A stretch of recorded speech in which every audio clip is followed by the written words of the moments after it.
Après la signature du traité de Ryswick de 1697, la partie occidentale de l'île d'Hispaniola, Saint-Domingue, devint officiellement française. Les riches plaines côtières se couvraient de plantations produisant en masse le sucre, le café, l'indigo et d'autres denrées très lucratives pour la métropole. Mais cette prospérité économique reposait sur un système brutalement oppressif, l'esclavage de centaines de milliers d'Africains arrachés à leur terre natale. Pourtant, malgré la terreur qu'inspiraient les maîtres blancs, des actes de résistance et de rébellion commençaient à poindre. Des esclaves fuyaient les plantations pour se constituer en communautés marronnes retranchées dans les montagnes et forêts de l'intérieur de l'île. Au départ, ces actes de révolte étaient le fruit d'individus ou de groupes isolés qui ne représentaient pas vraiment une grande menace pour le système esclavagiste lui-même. Ceci va changer avec l'arrivée d'un homme au milieu du XVIIIe siècle qui va rassembler ces groupes de marrons en réseau et les guider vers des actions plus coordonnées et systématiques. Il s'appelait François Mackandal.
François Mackandal serait né au début du XVIIIe siècle en Afrique.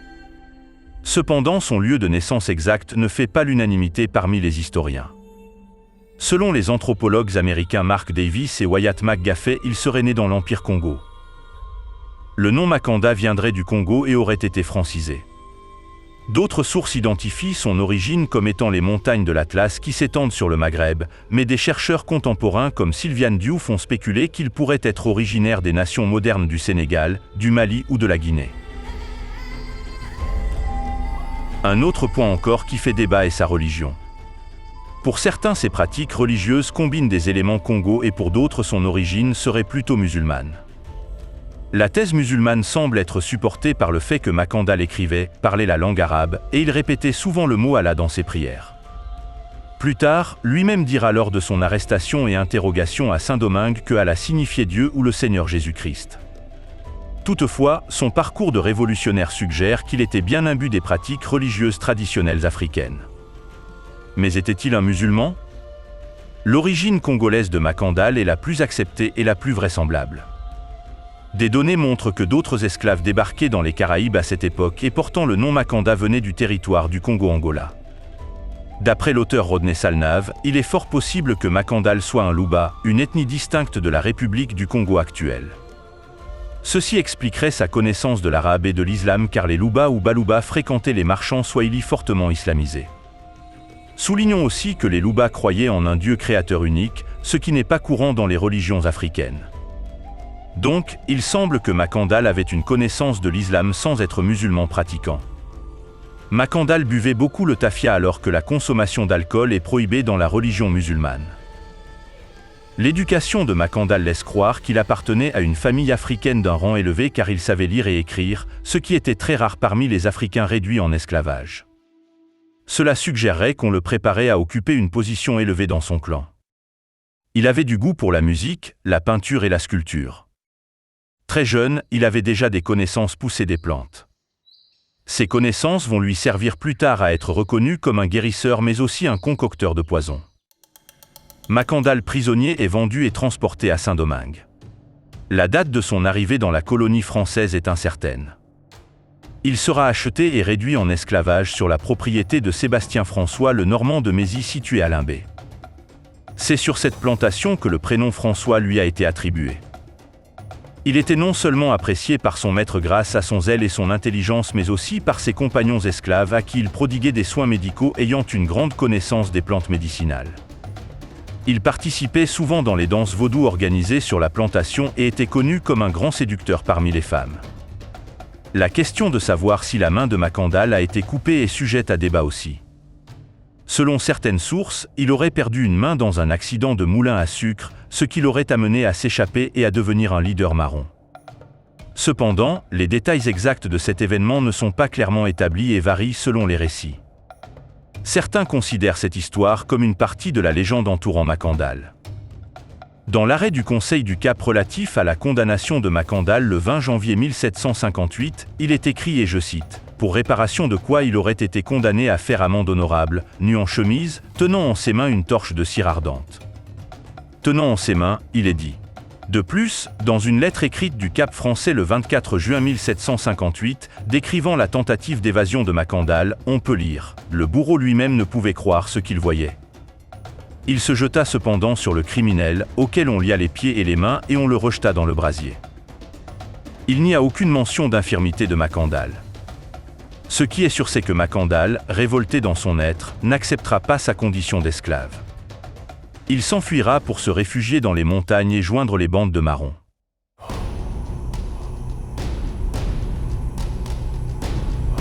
Durant sa période en tant que marron, Macandal voyageait entre diverses communautés marrons et plantations d'esclaves, diffusant ses connaissances en herboristerie et en vaudou. Il est devenu connu comme un puissant Oungan et orateur ayant des capacités surnaturelles. Son charisme et son intelligence lui ont permis de former un vaste réseau de partisans prêts à se battre pour leur liberté. Cette rébellion prit forme grâce à des tactiques de guérilla et à l'empoisonnement, qu'il considérait comme un moyen de guerre contre le système colonial oppressif. Ces actions ont provoqué une panique généralisée parmi les colons blancs et les propriétaires de plantations qui craignaient le potentiel d'un soulèvement massif d'esclaves. Au-delà de ses prouesses militaires, Macandal était considéré comme un puissant Oungan. Cela lui conférait une aura de mystique et de peur aux yeux des colons français et de ses semblables africains. Un autre élément fortement associé à la résistance de Macandal était l'utilisation du poison. Doté d'une connaissance approfondie de la flore de l'île, il concoctait de puissantes toxines à partir d'herbes et de plantes. Ces poisons étaient distribués aux esclaves travaillant dans les plantations, qui les glissaient ensuite dans la nourriture et les boissons de leurs maîtres, provoquant ainsi des maladies et des décès généralisés parmi les colonisateurs français. Bien que l'ampleur exacte de la campagne empoisonnée de Macandal soit débattue par les historiens, elle a semé la terreur dans le cœur de la population blanche et déstabilisé davantage le système colonial. La rébellion de Macandal a transcendé les simples actes de défi, il avait une vision plus grande. Il ne cherchait pas seulement à garantir de meilleures conditions aux esclaves, mais envisageait également un renversement complet de l'ordre colonial et l'établissement de l'indépendance des Noirs sur l'île. Pour y parvenir, il travailla sans relâche pour unir des bandes marrons disparates et forger des alliances avec les esclaves travaillant encore dans les plantations. C'est ce vaste réseau qui va tout changer dans la lutte des marrons.